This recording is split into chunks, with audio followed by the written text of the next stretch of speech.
I've done many videos talking about Baki characters facing the Kengan Ashura Annihilation Tournament, but today we have something different. Kuroki Gensai facing the Bakiverse. Before beginning, make sure to leave a like on the video, and of course subscribe if you haven't already, it'll be greatly appreciated. Kuroki for many is the top dog of Kengan.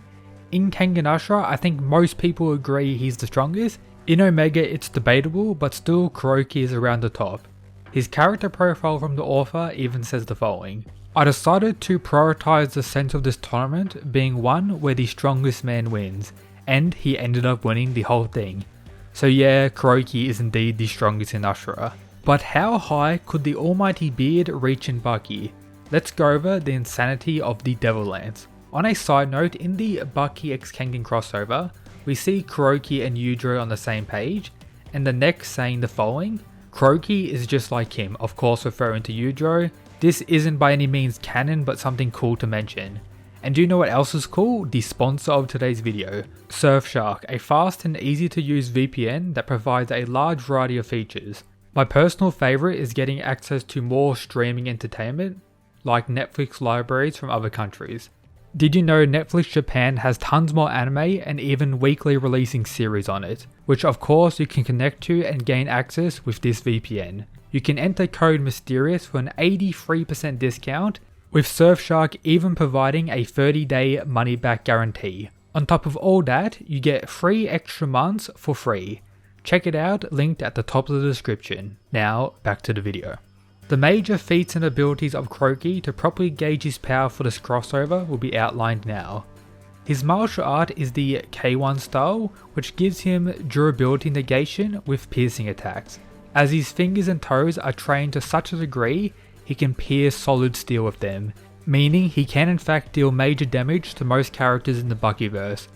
If you don't believe me, we even have Biscuit Oliver, a character on the higher end regarding durability, who talks about how you need to cut iron slabs with your hands to even stand a chance against him, and that his pecs are as strong as steel.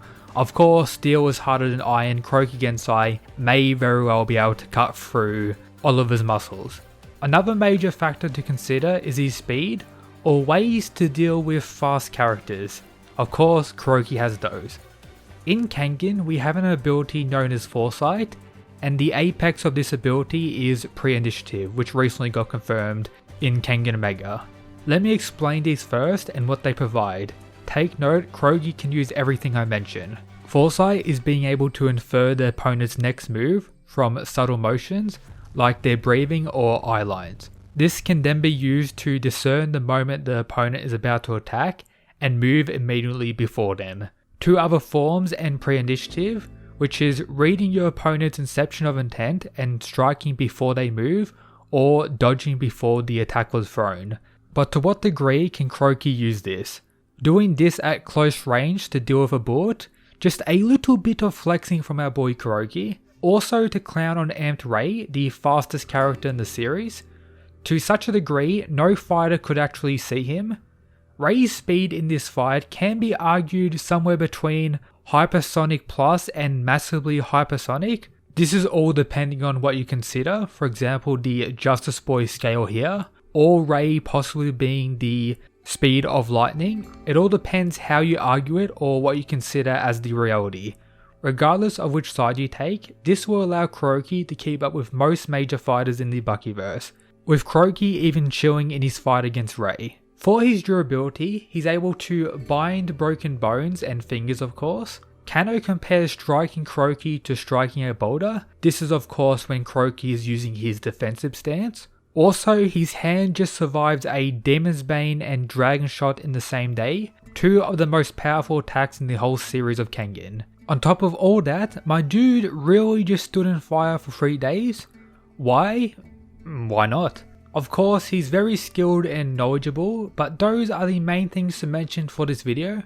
I'll end up making a dedicated How Strong is Kuroki video in the future, covering absolutely everything. Leave a like on today's video if you want to see that. Now, the beard faces the Bakiverse. Also thinking about it, Baki kinda lacks in bearded characters or strong bearded characters. So yeah, bearded Hanma when please?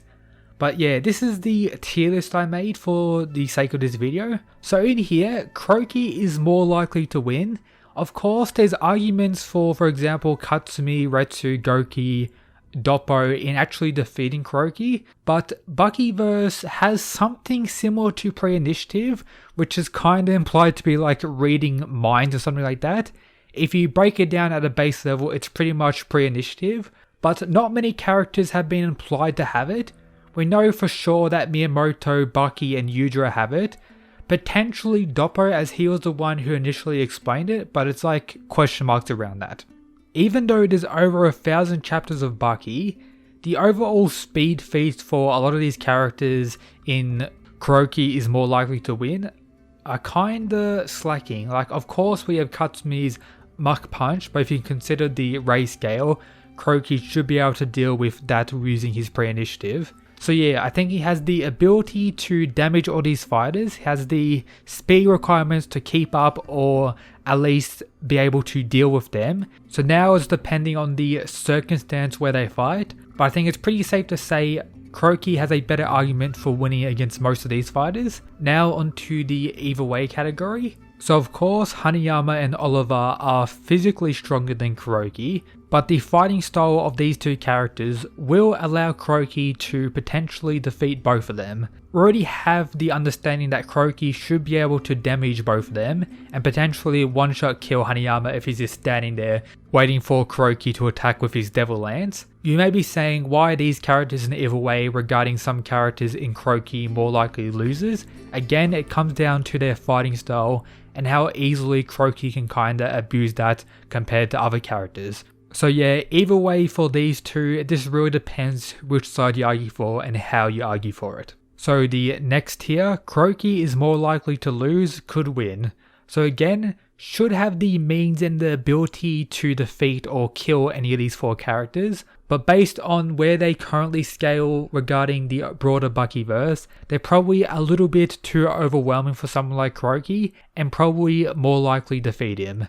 Kakukari is like a hacks machine and kinda broken with his Zhao Li. You could probably make an argument that Kuroki should be able to deal with it considering what Miyamoto did to Retsu in that situation, but still it depends how you argue it. Sumo Boy is kinda busted and could potentially one-shot Kuroki. It depends which version of Motorbay you consider for this What If battle. If it's prep time, weaponed up Motorbay, Kuroki is going to get rolled quite easily, but if it's regular Motorbay, Kuroki like low diffs him. But as a whole, these four are probably just a little bit too much for Kuroki, but Kuroki could win in some situations.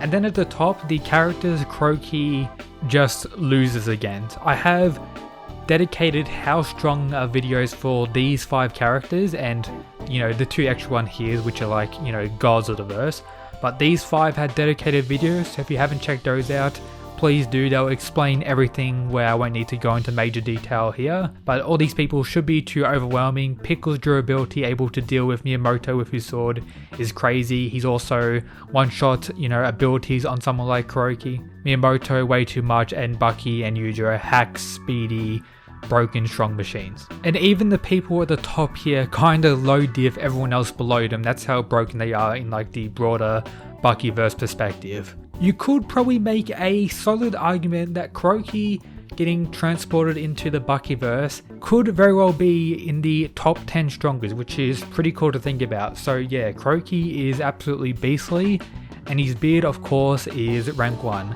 But yeah, that's everything for today's video. Hope you enjoyed. Let me know your thoughts down below. Join the Discord if you want to talk about any series I cover on the channel. Follow the Twitter for more greatness. And as always, shout out to the people who support the channel via the Patreon. But yep, that's it guys. Peace.